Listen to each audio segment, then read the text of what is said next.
It's still going? I think our new producer.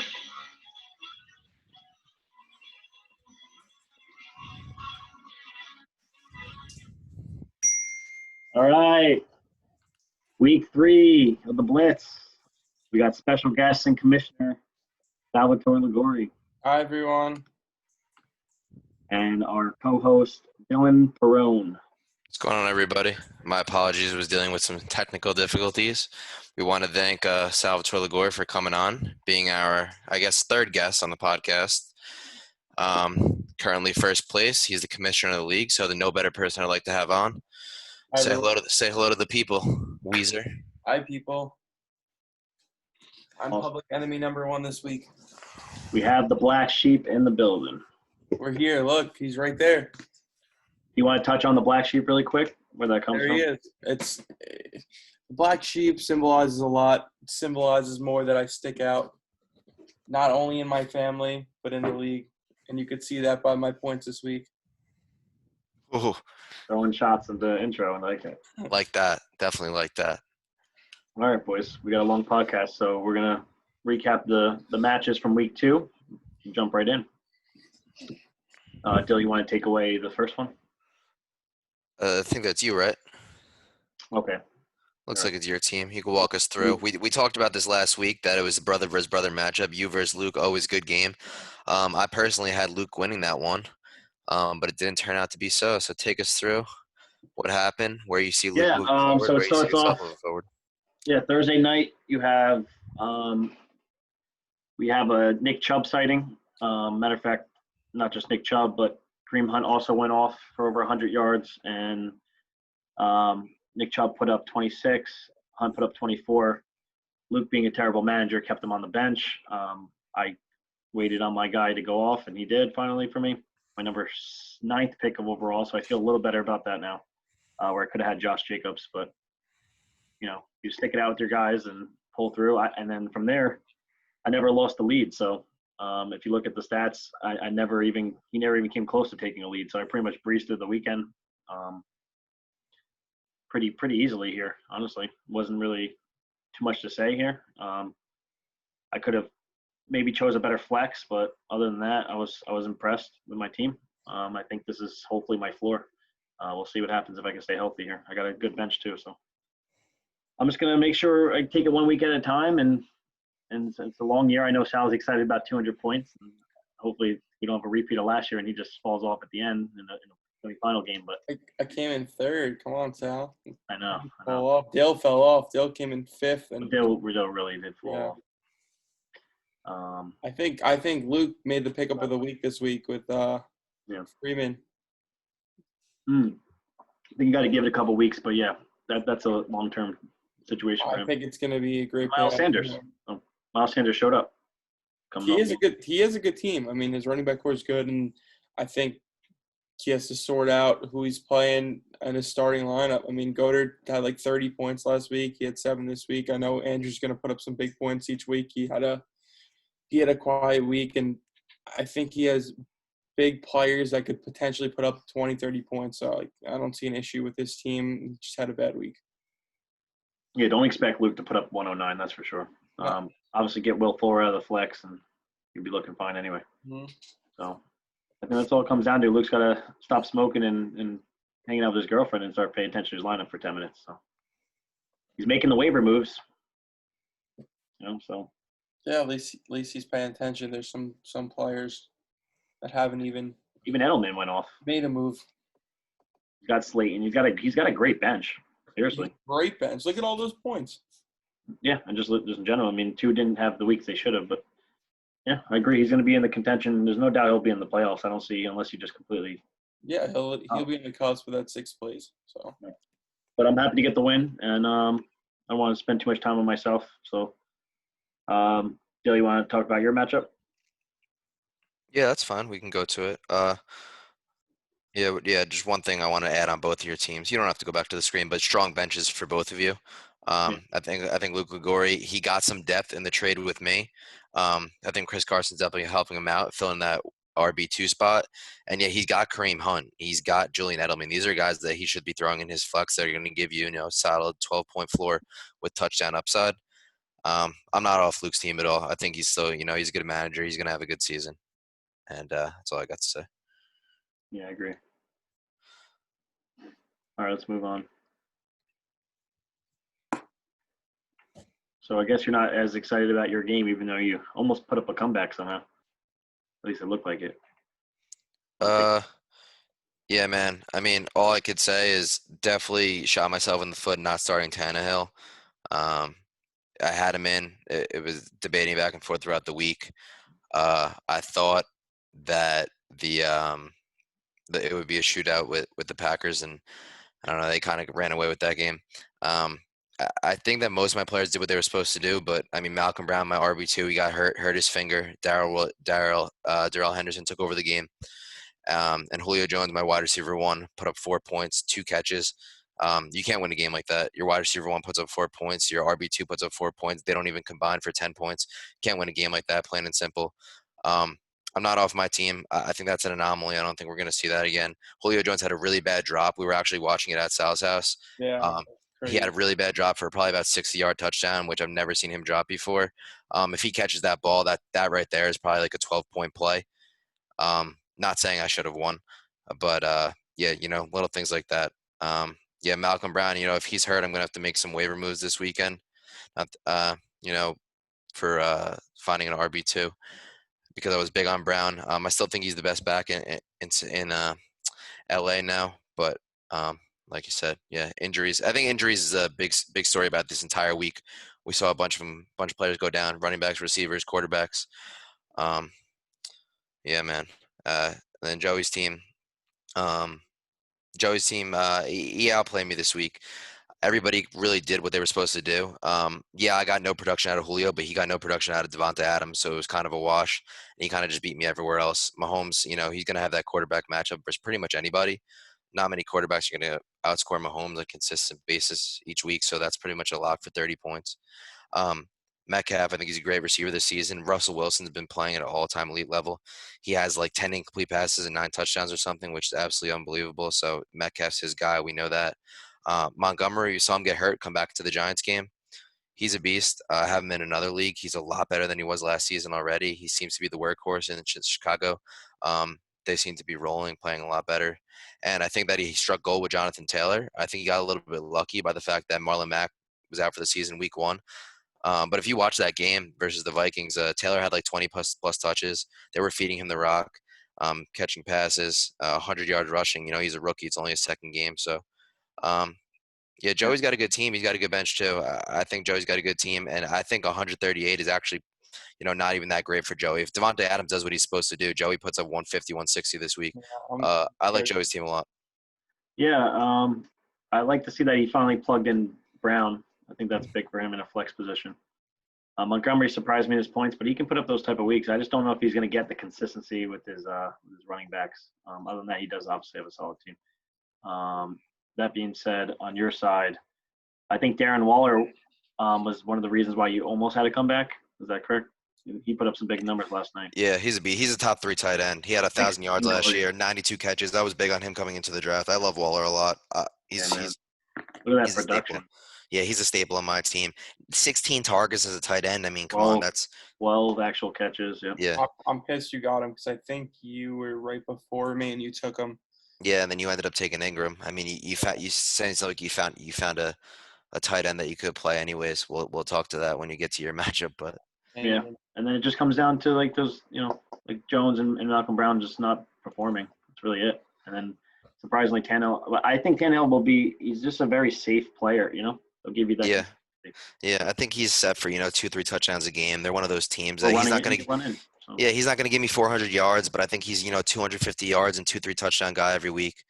But yeah, man, if my guys do what they were supposed to, I mean that's easier said than done. You could say that about any team. But if Julio Jones does Julio Jones things, and I play Ryan Tannehill, I win. I easily win this week. But I didn't. got to pick myself up. Got to hit the waiver wire this week because we don't know about Malcolm Brown.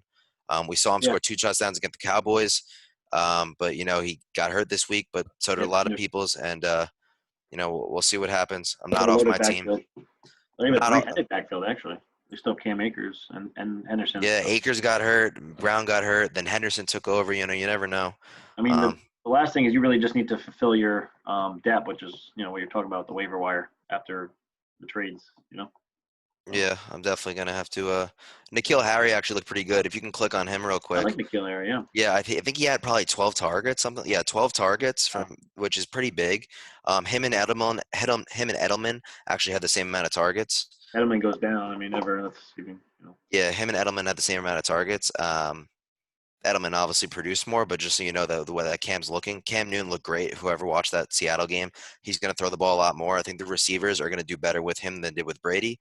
Not meaning the overall team, but I think that wide receiver, having a New England receiver was always kind of frowned upon in fantasy if it wasn't Edelman, because New England was never that kind of team. You always wanted Gronk or something of that nature. But I think this year I like Harry. I'll probably flex him in the future.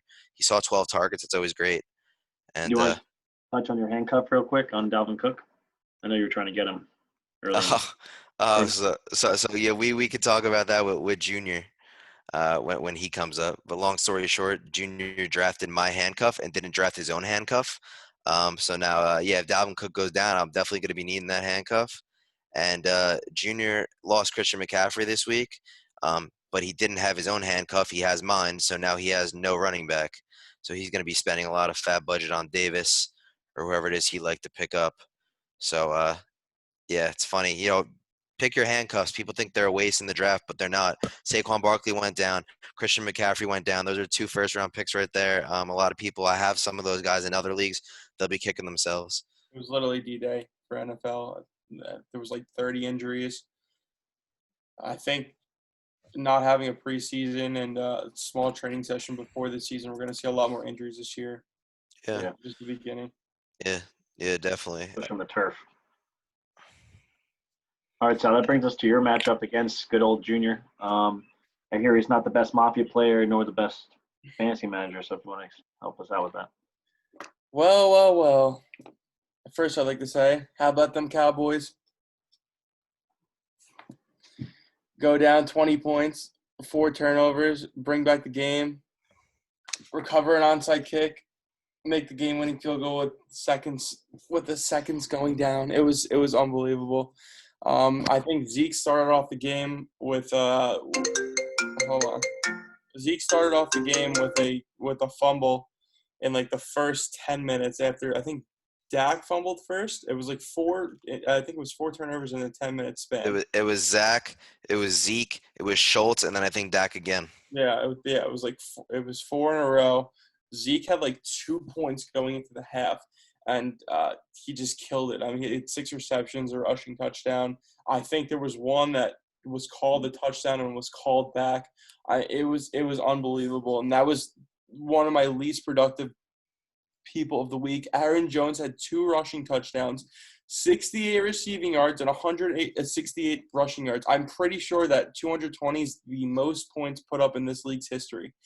In the 4-league history. It was unbelievable. Even my kicker put up more points than Junior's starting wide receiver. It was absolutely crazy.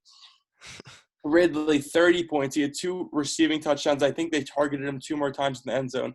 I left Higbee on the bench with 30 points. My optimal lineup had 240 total points. I've never, ever seen anything like it. I had Colts defense on my bench with 15. It was just an amazing week in general. What the hell is going on? So it looks like we have about 9 minutes before we have to take an intermission. So just finish up with your match. With Junior's team. Junior, I know that Dak it was kind of the same thing with Zeke. He had a shitty first half with 2 fumbles, or I think he had I think he had 2 fumbles, and then he ends up throwing 3 touchdowns. It was crazy. He puts up 160 and loses with a margin of 70. I mean, it was I feel bad for him because I think he would beat any other player this week, and he still managed to lose by this much. There's a lot of notables, though, from this week across the board. He's a great team. Tell he put up the second most points, and he still lost by 65. There's literally nothing. Yeah, I mean, I was just marking the notables, and you can see they're actually on both sides of the ball. You just happen to have bigger games. Which the is sad thing is he lost McCaffrey for the next 2 or 3 weeks. And you left Higbee on the bench. He doesn't have his handcuff, as we talked about with Dill. I don't think he has a strong bench. I think his bench is probably one of the worst in the league. Yeah, we talked about this past 2 weeks. Gronk is non-existent, and then he picked up O.J. Howard, who's not getting any receptions either. Perryman, it's the Jets. What are you going to do with him? I mean, there's no one notable on his bench. Like, look at my bench in comparison to his. Each player could have been a starter on anyone else's team. On Junior's team, if you play those players, you don't. It's a loss of a roster spot. I think he made a trade with Big today, which is processed in 2 days. I think he got like 3 people out of it. I think he got a tight end out of it and a couple other things, but nothing too notable where it's going to make his team significantly better. So if he faces any more injuries, I don't see how he's going to recover. I mean, if McCaffrey is out for 3 weeks, that could be 3 losses because that's his biggest player. I don't see Dak putting up 40 points every week. I think that was just luck of the draw. And then OBJ is a hit or miss. I mean, there's really not much else to say. I love CeeDee Lamb, though. I got his jersey on. Yeah, I love it. Yeah, I think it's pretty clear. I mean, you both had a shootout, but the biggest difference is going a juniors team and almost basically any team is his depth, and we've talked about it since the draft, Bill. So, and now he's lost Christian McCaffrey. That's a big blow. I'm not sure what the trade is. We'll get into it a little bit, so it's gonna be news to me. Odell Beckham, we had a sighting of him finally in the end zone at least, so that's good. Mike Evans is taking over for Godwin at the moment, so that helps him. That gives him a little push. CeeDee Lamb's going to be consistent in the flex, I think. I don't think he'll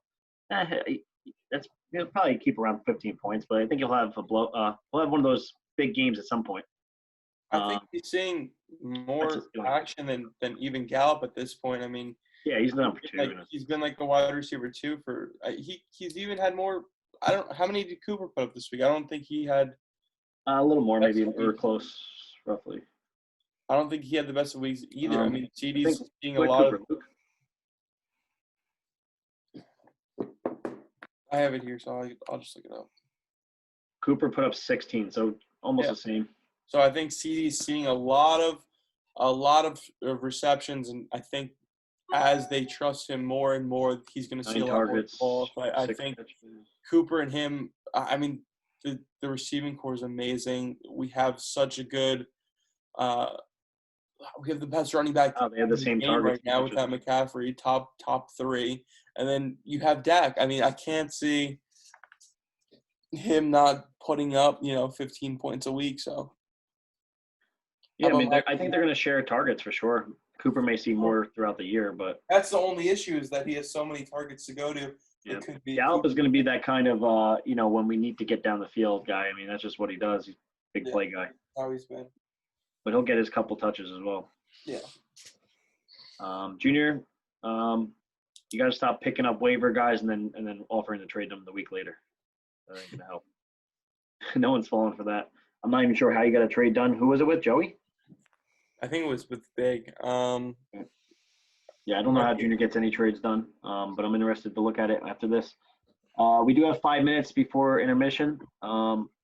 Wait, someone has to touch on my team. I put up 220. I didn't get as much praise as I deserve.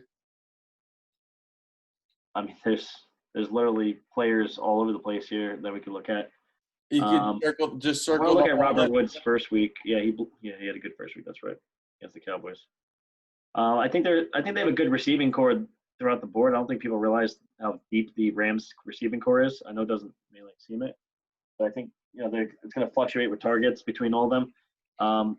Ridley's in the same situation, but they continue all 3 of them. It's like a 3-headed monster. Well, I guess minus Julio this week. That's you have Julio, Dill? Yeah, Gage did better this week. Yeah, I picked up Gage. So, we all have a piece of the 3-headed monster. I think Ridley's going to be the number. I feel like Ridley's the number 1, though, personally. Yeah, he is. Oh, Elliott had a great game, and think about it. Dak put up 3 touchdowns, which was on the other side of the game, so on the junior side. So if one of those or 2 of those went to Elliott, it would have been much more lopsided. So, but Elliott's going to give you that. I rushed it in 3 times, and Elliott's still 22. That amazes me because I could have put up another 20 points. Yeah. Plus Higbee would have been another 10, and then I left out another 10 points somewhere. I could have had a 260-point week if a couple players did better. It was literally it was a picture. Jones, he's going to do this every year. He's going to have these weeks. I think we expected that. We hoped for that. Yeah. Higbee's got to become the starter probably, though. I think you know that. Of course. I mean, Higbee, I don't think he did too much last week. I think Ingram stepped up a bit, though.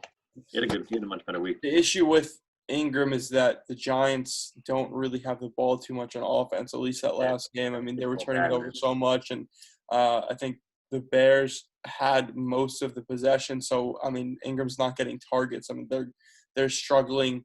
He stepped up 6 receptions versus. Yeah, he didn't have any until the third quarter, and then he had 6. That garbage time. Yeah, he was targeted a few more times than he caught the ball, but Dante's interesting this year. He's been very solid, actually. He's been seeing the ball a lot. He dropped his four targets, and then he had 6 receptions last week, and then 8 this week, and I think a touchdown. Yeah. For 20, 30 yards. And I love Koo.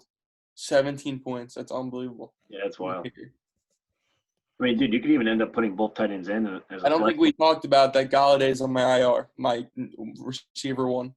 Yeah, that's what I'm missing. I'm looking at where your normal flex is. And I put up my 220 points without my wide receiver one. I would have to play him at flex. I mean, I would move Woods to flex, Ridley and Galladay. Yeah. For the most part, for a normal week. Swift's been pretty consistent too, though. Yep. My depth is great. I mean, I don't have a great backup running back. I mean, Swift could fill in that position for, 12. I picked up Thompson. I picked up Deshaun Jackson. I think he's going to be a great pickup just because, I mean, Philly doesn't have a great receiving core. He's all they got besides Goddard and Ertz. I don't think there's too many great receivers in the team. I think he'll see a lot of receptions, and that's about it. Yeah. I mean, we only have a minute, but I think it's just, like, at the end of the day, just not, like, pretty much you want to save some points for later on, you know what I mean? You don't want to, like, exert all of them now. So I think it's exciting to put up 220 for sure, Put them out. Look at the league. Go to the league really quick before we go to intermission. Hopefully, they don't crash. Look at the standings. Look at the points between me and the second place team. Yeah, it's ridiculous. There's a 70-point gap. The next. I know that pays off. So if you want to make the playoffs, that's big. Yep, and the next after that, there's a 90-point gap. A 90-point gap is a whole week of points. I don't think Don or Chris put that up. Chris or Don, it's a whole week. If you look between me and Don, there's 180 points. That means I don't play for the next 2 weeks, then he catches up on points. That's the only way he'll catch up on points with me. Yeah. So that's why it's so big. We got less than a minute. Honestly, though, we're not trying to pick on anyone, but this doesn't always come down to luck, guys. That much of a point difference, it tells a story. So we're going to hit an intermission really fast. We'll be right back. Obviously, on the once you see this on YouTube, you won't even notice that we're gone. So we'll see you on the other side, boys.